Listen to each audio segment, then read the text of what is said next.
Chapter 3: The AI Advantage in Preparation. The Preparation Gap. Most professionals prepare for high-stakes meetings the exact same way. They open the client's website, they read the About Us page, maybe they scroll through the CEO's LinkedIn profile to see where they went to college. And then they say, "Okay, I'm ready." That is not preparation. That is skimming. If you walk into a negotiation knowing only what is publicly available on a homepage, you are operating at a disadvantage. You are reacting to surface-level information. To influence someone, you need to understand how they think. You need to know their biases, their communication style, and their hidden pressures before you even shake hands. In the past, getting this level of intel required a team of analysts or weeks of research. Today, you have a research analyst in your pocket. It is called artificial intelligence. But here is the problem. Most people use AI lazily. They use it to write generic emails or draft boring blog posts. That is the lowest value use of the technology. The leaders who win are using AI differently. They don't use it to generate text. They use it to process data. They use it to simulate objections. They use it to walk into rooms already 3 steps ahead. In this chapter, we are going to change how you view AI. It is not your copywriter. It is your strategist. AI makes you faster, not weaker. And today, we're going to use it to predict the future of your next conversation. The case study: reading the mind of a CEO. Let's look at a real-world example of what this looks like in practice. A marketing agency was trying to land a 6-figure contract with a major retail brand. They knew the pitch had to be perfect. The standard approach would be to look at the brand's sales numbers and pitch a strategy to increase revenue. But the agency decided to go deeper. They used AI to perform sentiment analysis. They took the transcripts of the CEO's last 5 podcast interviews and public speeches. They fed this text into an AI model and asked a specific question. What are the core values and fears of the CEO based on his language patterns? The AI came back with a surprising insight. It found that while the CEO talked about growth, his language heavily favored legacy, long-term brand building, and reputation. He actually reacted negatively to aggressive short-term ROI tactics in his interviews. This was a goldmine. The agency realized that if they pitched a quick-win sales strategy, the CEO would hate it. It would feel risky to him.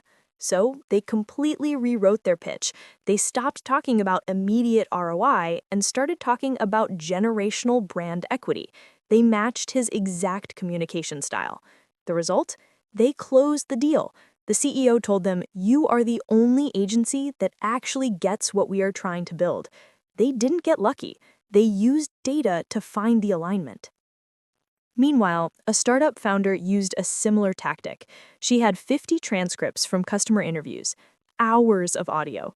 She didn't have time to re-listen to all of them.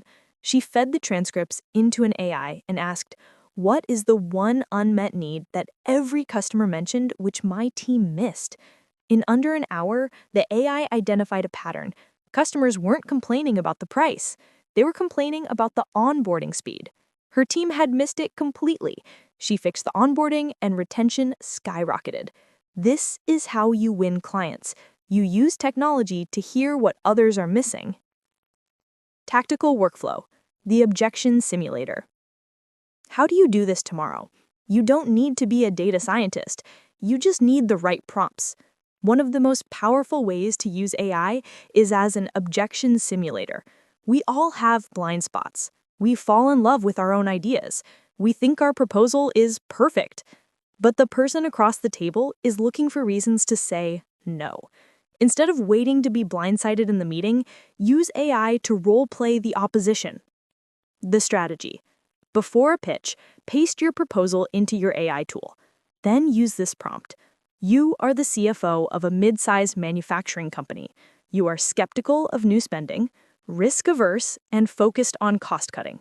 I am going to pitch you this solution. I want you to brutally critique it.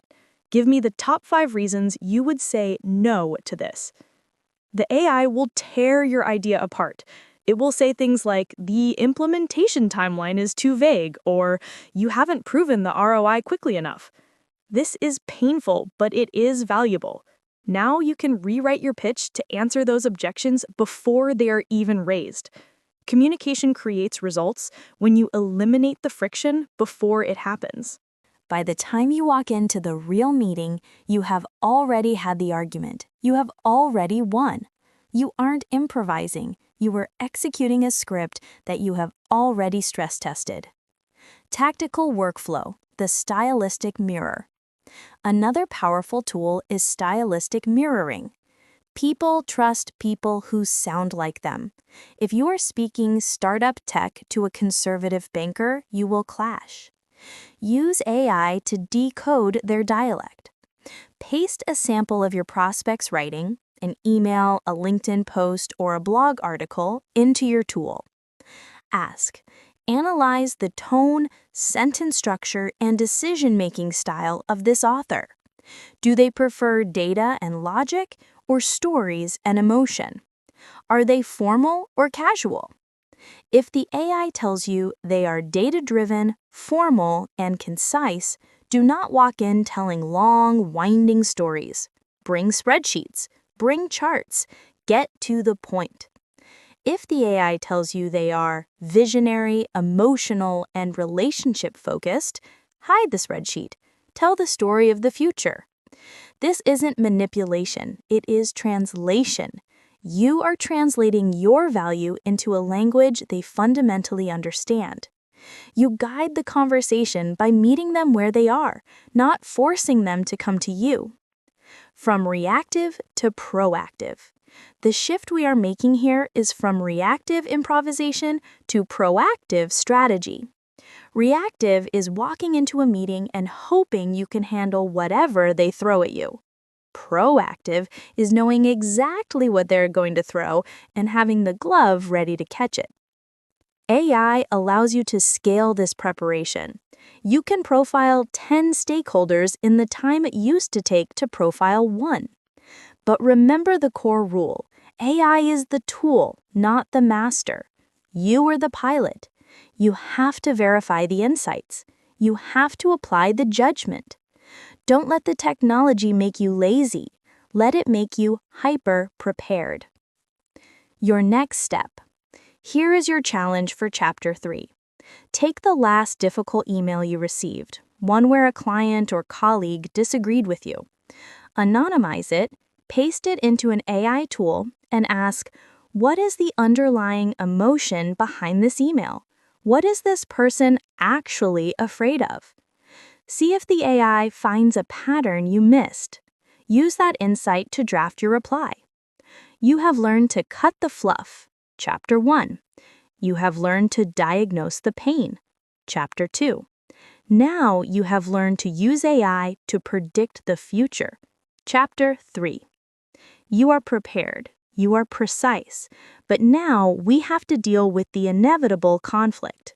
What happens when you and the client are on opposite sides of the table? You need to change the geometry of the conversation. You need to stop fighting against them and start fighting with them. You mastered preparation. Now you need alignment.